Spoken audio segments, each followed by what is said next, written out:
My daughter Felicia passed away from fentanyl poisoning, not an overdose.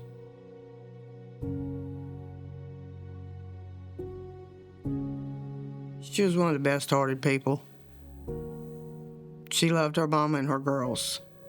She loved her stepdaddy too. But she was a really good-hearted person.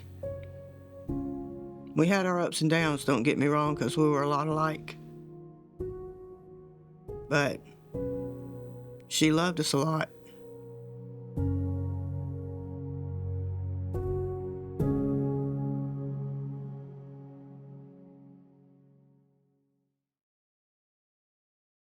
Oh, she was an awesome child.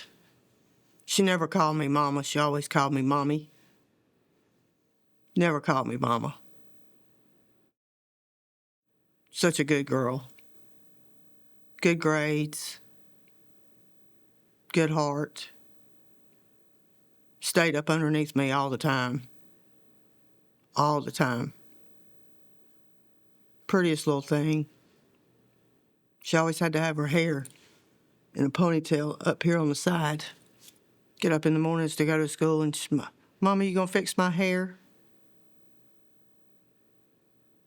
Beautiful child. She was a force. She was very ambitious, very kind, very stubborn.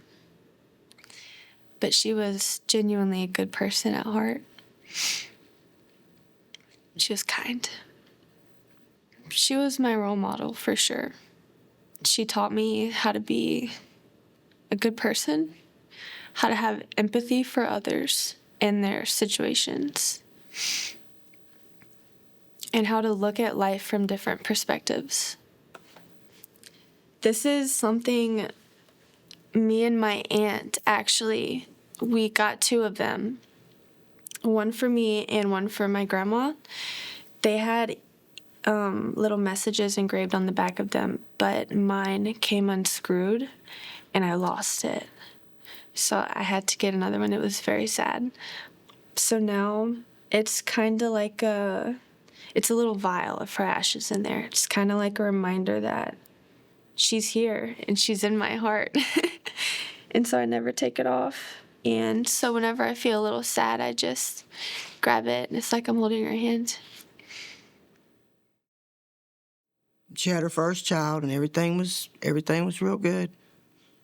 She was happy. And I don't know how it started or with who, but it definitely got started.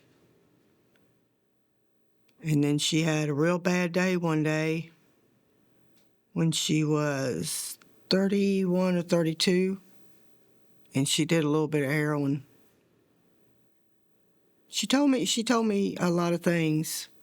She had a stroke when she was in 2017, and they had to take out part of her skull to allow her brain to swell, and they didn't expect her to make it. So she moved in with me after that.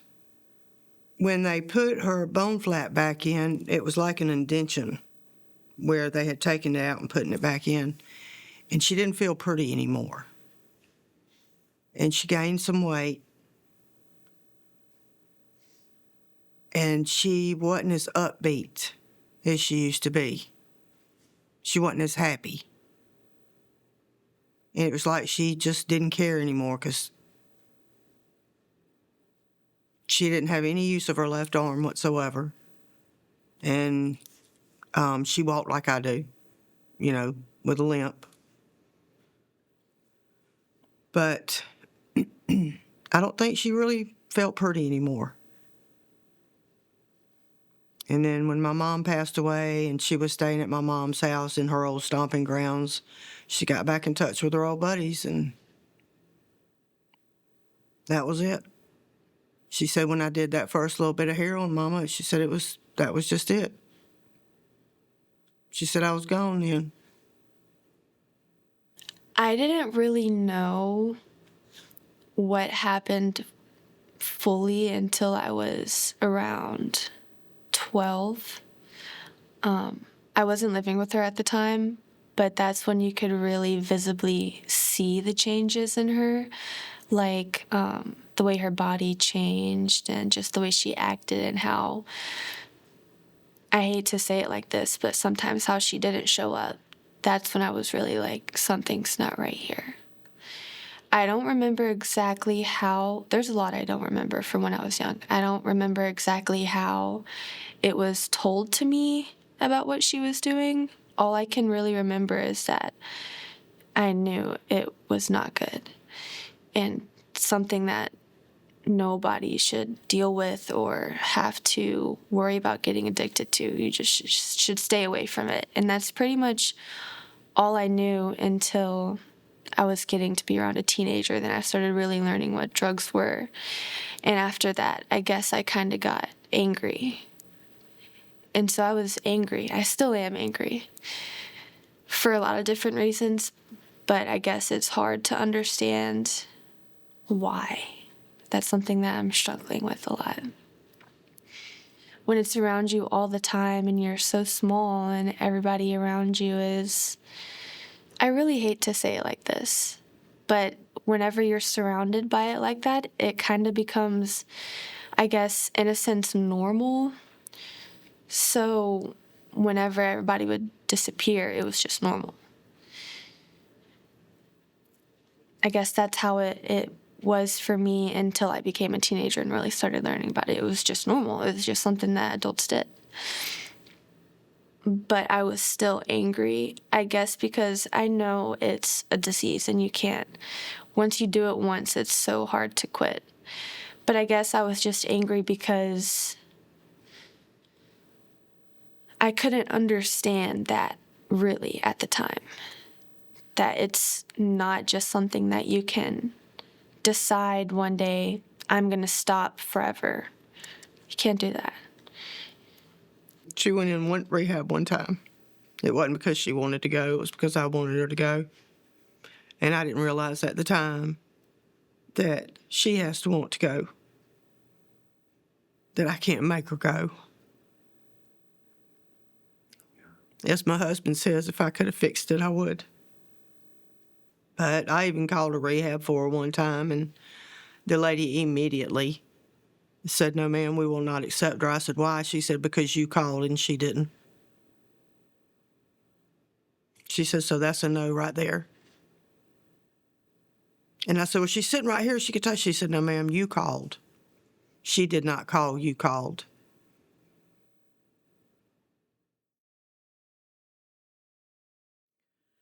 She was at a friend of hers' house, and she called her dope dealer.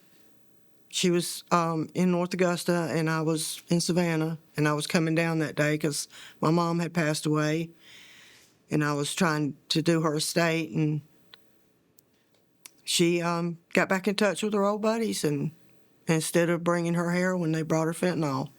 It was just pure fentanyl. There was no heroin in it at all. So when people say something about she overdosed, she did not overdose. She was poisoned. If she'd have done the 2 grams of heroin she thought she was doing, she'd still be here. But it was just pure fentanyl in it. By the time they got there, they Narcaned her twice, but she was already gone. I was with my friend Bridget, and at 4:30 that afternoon, I tried to call her, and it went straight to voicemail. And I told my friend Bridget, I said, "Call her." And it went straight to voicemail. I said, "Something's wrong." So I went to my mom's house and I called my brother and I said, "You need to come pick me up and take me to where you took Felicia yesterday because something's wrong." I just knew something was wrong. And so he was meeting me at my mom's house, and my sister came by, and somebody had messaged her on Facebook and said, "You need to call me about Felicia, 911. So she gave me the number, and I called, and it was the coroner's office. And he thought that he was talking to my sister. And he was trying to be real professional, you know, and then he said, "Is this Felicia's aunt?" I said, no, this is her mother. He said, ma'am, I am so sorry. I am so very sorry, because he thought he was talking to my sister. And that's how I found out.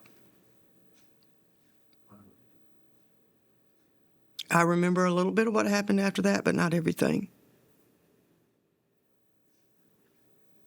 But I'm thankful my sister was there with me. Thankful my sister was there with me. The hardest part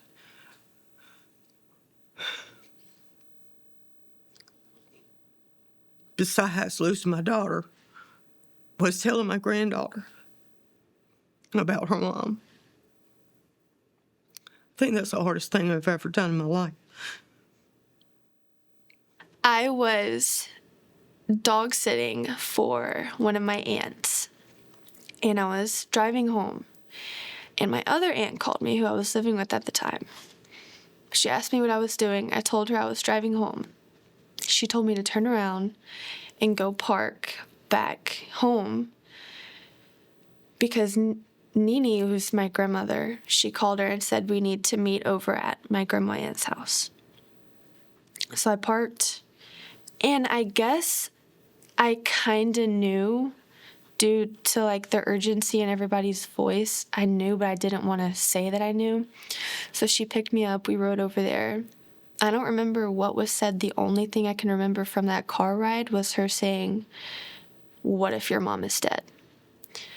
That's the only thing I remember. And then whenever we pulled up to the house, there were people standing in the front yard, and there was this chair. Like, as soon as you walk in the door, there's this little chair by the stairs. That was her chair. Every time you walked in, she was there. So whenever I walked in and she wasn't there, that's when I really knew. And the only other thing I can remember from that night is my poor grandma, after learning that her daughter just passed away, she had to call my dad and let my dad know because I couldn't talk on the phone. And that's all I remember. I don't remember going home. I don't remember going to sleep. I just remember seeing the chair and there was nobody there. I actually had a wedding to attend 2 days after that. That was probably one of the hardest things I've ever done in my life. Because after something that traumatic happens, it's hard not to show it. And especially being at a wedding, you can't really show sorrow at a wedding. I don't remember much for the few weeks after that. I do remember one of my good friends driving down early the next morning and staying with me for about a week. And then after about 2 weeks, gotta go back to school, gotta go back to work. So I guess that kind of distracted me, but it's still always there. And I feel like I thought that the more time goes on, it would get easier. But for me, I think it's getting harder because I'm going through all these milestones where your mom should be there. That's why I think it's important for people to understand how dangerous this can really be. Because you can miss out on huge milestones in the lives of people you love around you. You miss it. In South Carolina, they know who sold it to her. But in 2021, the only way that they could prosecute him is if they proved that he sold it to her just to kill her. And he didn't. And I know that. I hope the laws are changing now over there.